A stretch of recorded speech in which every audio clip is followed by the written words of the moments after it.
Hello everyone, welcome to my channel flavour with Jani. આજે હું તમારી જોડે સેન્ડવિચ ઢોકળાની રેસીપી શેર કરીશ. જે ખીરું મેં કર્યું હતું ને અડદની દાળ અને ચોખાનું, તે બચ્યું હતું ને તેમાંથી મેં સેન્ડવિચ ઢોકળા કર્યા હતા.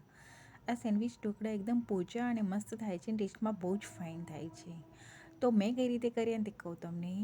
જે ખીરું બચ્યું હતું ને તેને થોડુંક પતલું કરી લીધું, મીઠું એડ કરી દીધું, પછી તેને 3 ભાગમાં ડિવાઈડ કરી દીધું. મેં 2 ભાગમાં સિમ્પલ રાખવાનું છે. એની સેકન્ડ જે લેયર હોય ને તેમાં કોથમીરની ચટણી એડ કરવાની હોય. તપેલું ગરમ કરવા મૂકી દીધું, તેલથી ગ્રીસ કરી લીધી થાળી અને ફર્સ્ટ લેયર મેં મૂકી દીધી. ઈનો એડ કરી અને ફર્સ્ટ લેયર મૂકી દીધી. સેકન્ડ લેયરમાં બેટરમાં કોથમીરની ચટણી 1/4 કપ જેટલી એડ કરવાની, બુરું ખાંડ, આદુ મરચાં અને મીઠું ટેસ્ટ મુજબ એડ કરી તેનું મિક્સ કરી લેવાનું.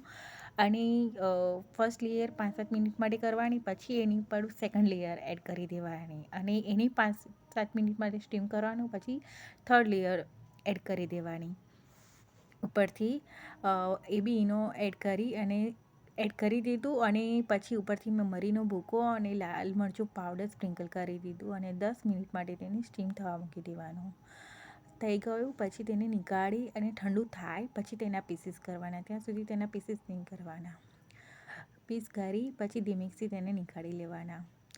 આ સેન્ડવિચ ઢોકળા ટેસ્ટમાં બહુ જ ફાઇન થાય છે. ઈડલા કરતાં બી સરસ થાય છે, એકદમ સોફ્ટ થાય છે. કોથમીરની ચટણીમાં તમે આદુ મરચાં અને જે તીખું રાખશો ને મસાલો તો બહુ જ મસ્ત લાગશે.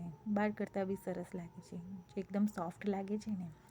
હવે પીસ કરી નાખ્યા ને બધાના, પછી મેં તેનો વઘાર કર્યો હતો. તેલમાં રાઈ, જીરું, લીમડો, મરચું અને તલ એડ કરી અને ઢોકળામાં ઉપરથી વઘાર એડ કરી દેવાનો છે અને કોથમીર બહુ બધી એડ કરી દેવાની છે. બહુ જ ફાઇન લાગે છે. ઉપરથી કોથમીર બી એડ કરશો ને બહુ સરસ લાગશે ટેસ્ટમાં. તો તમે લોકો બી એક વખત ચોક્કસથી આ રીતે ઢોકળા બનાવજો. સેન્ડવિચ ઢોકળા બહાર કરતાં બી સરસ લાગે છે. મેં આ મારી બેબીના લંચ બોક્સ માટે કર્યા, જોડે ધાણાની ચટણી કરી હતી. આ અલગ રીતે કરી હતી. તો જો ગમે ને મારો વિડીયો તો લાઈક સબસ્ક્રાઈબ કરવાનું ના ભૂલતા. Thank you for watching. મળીએ નેક્સ્ટ વિડીયોમાં.